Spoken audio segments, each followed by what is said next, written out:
Bismillah wa billahi tawfiq. Dans cette vidéo, on continuera ce qui a été fait dans le chapitre 1. Nous avons déjà fait les opérations sur les vecteurs tels que la somme et le produit scalaire. Maintenant, on va aborder le produit vectoriel. Bon, les vecteurs U, V et W sont définis déjà dans la vidéo passée.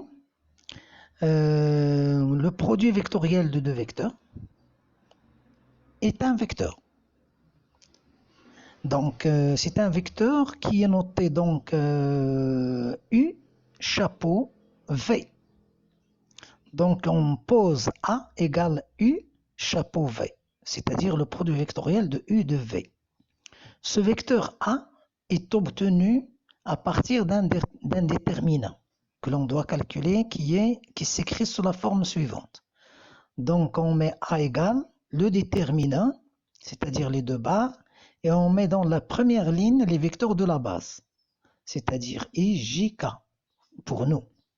Les composantes de U, c'est-à-dire X1, Y1, Z1. Les composantes de V, c'est-à-dire X2, Y2, Z2. Et on calcule ce déterminant de la même manière que les déterminants sont calculés. Bon, on barre la ligne de I et sa colonne. Donc, on écrit I et on le multiplie par le déterminant qui reste lorsqu'on barre sa ligne et sa colonne, c'est-à-dire Y1Z2 moins Y2Z1. C'est ce qui est écrit ici. Donc, c'est la première composante du produit vectoriel U vectoriel V. Bien. La deuxième composante, donc, je barre la ligne et la colonne de J. Nous savons que J doit être, on doit l'accompagner d'un signe moins. Donc, si je barre la ligne et la colonne, il me reste le déterminant X1, X2, Z1, Z2, que l'on calcule par le produit X1 fois Z2 moins X2, Z1, auquel je dois changer le signe. Et on obtient donc cette composante. Donc, suivant J. La troisième composante, suivant K, sans modifier le signe, cette fois-ci comme I, donc je barre la ligne et la colonne de K, j'obtiens le déterminant X1, Y2, moins X2, Y1. C'est ce qu'on a ici. Donc voilà, le résultat d'un produit vectoriel de deux vecteurs s'obtient donc à l'aide de cette forme de déterminant qui s'écrit donc sous la façon, qui se calcule sous la façon que vous avez sous les yeux ici. Bien, on peut s'entraîner pour voir comment on calcule ce déterminant, mais après, on peut faire ce calcul de plusieurs manières différentes. Il y a moyen de faire le produit vectoriel directement si je connais les composantes de U et de V, et je sais que la base est orthogonale. Donc, je sais obtenir tout de suite ce calcul-là. Bien. Maintenant, donc, voilà, dans le cas où on doit savoir qu'il y a moyen de vérifier tout de suite que le vecteur résultant d'un produit vectoriel est perpendiculaire aux deux vecteurs. Elle est perpendiculaire à U et elle est perpendiculaire aussi à V. C'est-à-dire qu'on peut vérifier que le produit scalaire de A avec U égale 0 et le produit scalaire de A avec V est égal à 0. Ça veut dire que A est perpendiculaire à ces deux vecteurs. Donc tout produit vectoriel de deux vecteurs est perpendiculaire à ces deux vecteurs. Ça veut dire aussi qu'il est normal au plan formé par ces deux vecteurs. Très bien. Bien. Alors, bon, dans le cas où je prends la base B qui est égale à IJK, je sais que cette base est orthonormée directe. Pourquoi? Parce que le produit vectoriel de I avec J est égal à K, le produit vectoriel de J avec K est égal à I, et le produit vectoriel de K avec I est égal à J. par permutation circulaire, donc ces produits vectoriels sont donnés de cette manière. Donc voilà, cette façon-là, quand une base vérifie cette propriété, on dit que c'est une base orthonormée directe. Bien. Bon, l'interprétation géométrique d'un produit vectoriel. Regardez bien s'il vous plaît. Je vais prendre le vecteur U suivant l'axe OX. Donc je peux écrire U est égal à la norme de U fois I. Bien. Et V, je le prends, donc il fait un angle θ avec U. Et j'écris alors V est égal à la norme de V, facteur de cosinus de θi, plus sinus de θj. Alors si je fais le produit vectoriel de U avec V, j'obtiens ce résultat-là. C'est-à-dire, on peut le prévoir à l'avance. Nous savons normalement que U vectoriel V est perpendiculaire au plan dans lequel se trouvent U et V. U et V sont dans le plan IJ, donc le produit vectoriel de U et V est suivant K. Bien. Alors, le tracé de ce vecteur résultat d'un produit vectoriel de U et V, donc on le trace de cette manière et on met alors qu'il est perpendiculaire à U et qu'il est perpendiculaire à V. Ça, c'est le vecteur résultat du produit vectoriel de U et V. On sait qu'il est dirigé vers le haut ici. Pourquoi ? Parce que quand je fais, qu'est-ce que je fais? Je fais le produit vectoriel de U fois V. U fois V, c'est-à-dire quand j'amène U sur V, c'est-à-dire j'applique la règle du tire-bouchon, je vois que le tire-bouchon va vers le haut. Et quand je fais le produit vectoriel de V sur U, VU, c'est-à-dire j'amène V sur U et je tourne dans le sens, c'est-à-dire que la progression, cette fois-ci du tire-bouchon, avance vers le bas. Donc le produit vectoriel UV est égal à moins VU. Bien.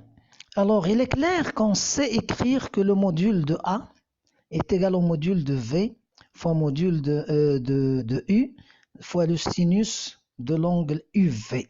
Ça, on le comprend à partir de cette équation que nous avons ici. Puisque le produit vectoriel de UV est égal à cette expression, donc on généralise et on dit que le module, parce qu'ici on aurait un vecteur unitaire dont la norme est égale à 1, donc la norme de A est égale à la norme de U fois la norme de V fois sinus de UV. Et comme sinus est une fonction impaire, donc on voit bien que le résultat du produit vectoriel s'inverse quand on inverse les vecteurs. Bien. Donc ici, c'est ce que j'avais dit tout à l'heure, que le vecteur A est perpendiculaire à UV et que son sens suit le sens de la progression du tire-bouchon lorsqu'on amène U sur V et que le produit vectoriel n'est pas commutatif, il est anticommutatif, c'est-à-dire quand j'intervertis les vecteurs U et V, je dois changer le signe. Et que le produit vectoriel est distributif par rapport à l'addition, c'est-à-dire que cette relation-là, elle est possible, elle est vérifiée. Bien. Alors, et que dans le cas où le produit vectoriel de deux vecteurs donne 0, ça veut dire que les deux vecteurs sont parallèles. Toujours pour vérifier que deux vecteurs sont parallèles, on fait leur produit vectoriel. S'il est égal à 0, ils sont parallèles. Sinon, ils ne sont pas parallèles. Très bien. Bien. En particulier donc U vectoriel U égale 0. Très bien. Alors, dérivation vectorielle. Cette partie-là, donc, elle est un peu délicate parce qu'on doit savoir que quel que soit un vecteur U qui dépend d'un paramètre T par exemple, quand il dépend d'un paramètre T, on sait dériver U par rapport à ce paramètre. Et l'écriture de la dérivée de U par rapport au paramètre T s'écrit comme la façon dont on écrit la fonction d de U sur dt. Le résultat donc, se calcule dans le cas où je prends une base IJK et que le vecteur, par exemple, OM s'écrit dans cette base et que je dérive OM dans la base IJK, dans le repère de base IJK, alors la dérivée de OM par rapport au temps est égale à la dérivée de ses composantes. Je dérive la composante suivant I, la composante suivant J et la composante suivant K. Donc cette règle-là est la définition de la dérivée d'un vecteur. Bien sûr, le vecteur est écrit dans une base que nous considérons fixe. Alors, les propriétés de la dérivation de deux vecteurs, de la dérivation des vecteurs, bon, on vérifie que la dérivée de la somme de deux vecteurs, c'est la somme des dérivés, et que le produit scalaire de deux vecteurs, quand je le dérive par rapport au paramètre t, j'applique la règle de dérivation habituelle, c'est-à-dire je dérive u par rapport au temps, fois scalaire v, plus la dérivée de v par rapport au temps scalaire u.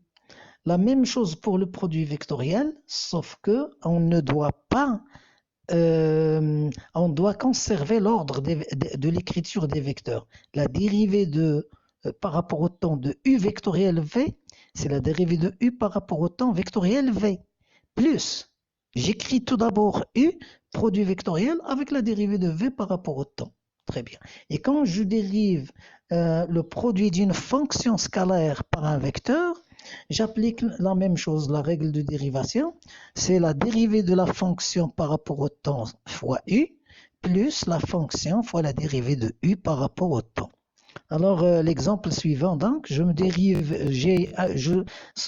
soit un vecteur OM qui s'écrit sous cette forme-là, donc c'est A cosinus de 5ti, plus B sinus de 5tj, plus 3t au carré k.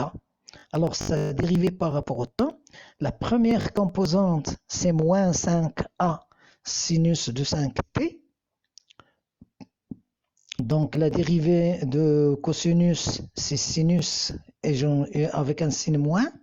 Et donc, je dérive 5t, j'obtiens 5 et j'obtiens donc ce résultat. C'est comme si je dérive les fonctions composées, plus 5b cosinus de 5tj, c'est la dérivée de cette partie-là, et plus, je dérive 3t au carré, j'obtiens donc 6t suivant k. Je vous remercie. Wassalamu alaikum.